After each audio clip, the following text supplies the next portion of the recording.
बोझ। कविता अपने माता पिता की बहुत लाडली थी। 3 बड़े भाइयों की बहन थी।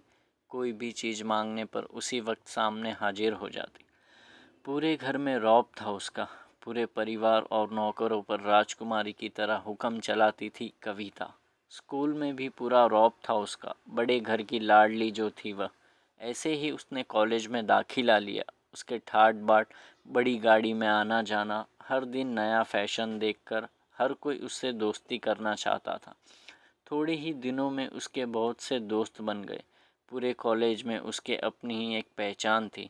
इन दिनों उसके घर एक रिश्ता आया। खानदानी लोग थे और पापा की पुरानी जान पहचान थी उनके साथ। कविता के साथ कोई ज़बरदस्ती नहीं थी, पर कविता ने फिर भी हाँ कर दी, क्योंकि वह अपने परिवार से बहुत प्यार करती थी। वह जानती थी कि वह लोग उसका अच्छा ही सोचेंगे। लड़के का नाम राज था। राज काफ़ी पढ़ा लिखा और समझदार लड़का था। ससुराल वाले भी बहुत अच्छे थे। ससुराल में कविता की जगह वैसी ही थी जैसे कि मायके में। कोई भी कार्य कविता की सलाह के बिना नहीं होता था। सबकी लाडली बहू बन गई थी वह।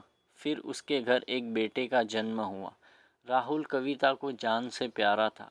पोता पाकर ससुराल वाले तो फूले नहीं समाते थे।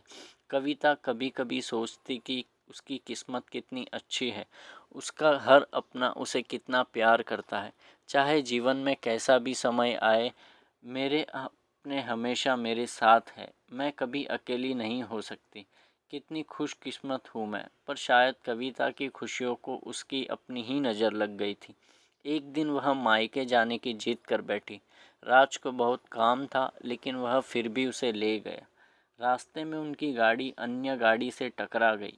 कविता, राज और राहुल बहुत बुरी तरह जख्मी हो गए। काफ़ी दिनों के इलाज के बाद राज और राहुल तो ठीक हो गए, लेकिन कविता पूरी तरह ठीक न हो सकी।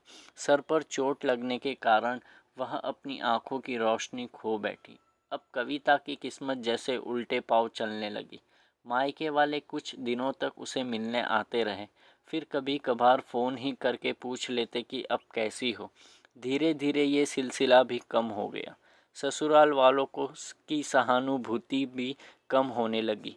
घर में किसी को पास बैठने के लिए कहती तो जवाब मिलता, बहुत काम है, अब तुम भी हाथ नहीं बटा सकती। राज भी चिड़चिड़ा हो गया था। बस राहुल ही था उसके साथ, जिसके साथ हंस खेल के उसका वक्त गुजरता। एक दिन कविता के हाथ से कुछ सामान गिर गया, जिसकी वजह से राहुल को हल्की सी चोट लग गई।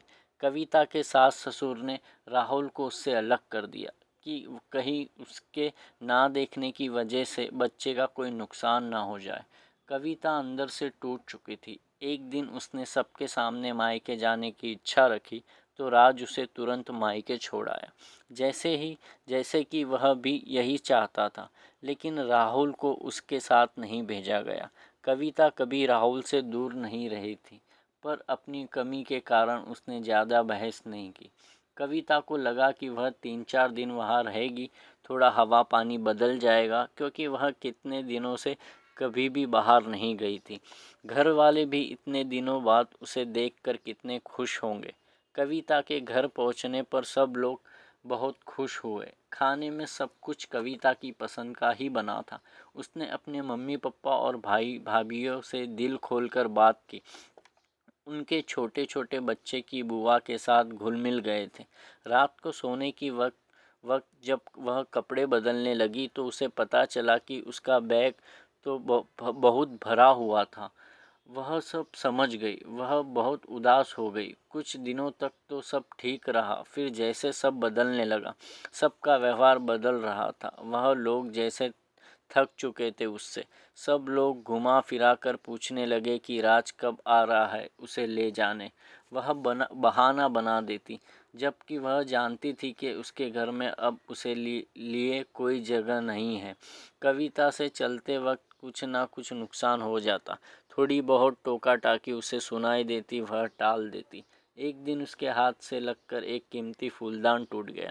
छोटी भाभी ने बहुत हंगामा मचाया। कविता के माता पिता रोज रोज के झमेले में तंग आ गए थे। उन्होंने राज को खुद से फ़ोन कर दिया। राज कविता को अपने घर ले गया। कविता को अपने परिवार वालों से ये उम्मीद न थी, जिस कविता के कहे बिना घर में एक पत्ता भी नहीं हिलता था, उस घर के लिए वह बोझ बन चुकी थी।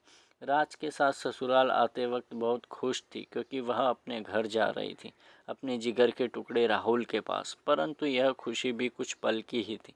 सारा बंदोबस्त पहले ही किया हुआ था। कविता को सीधे ऊपर वाले कमरे में पहुंचा दिया गया। राहुल से दूर रहने की सख्त चेतावनी दी गई।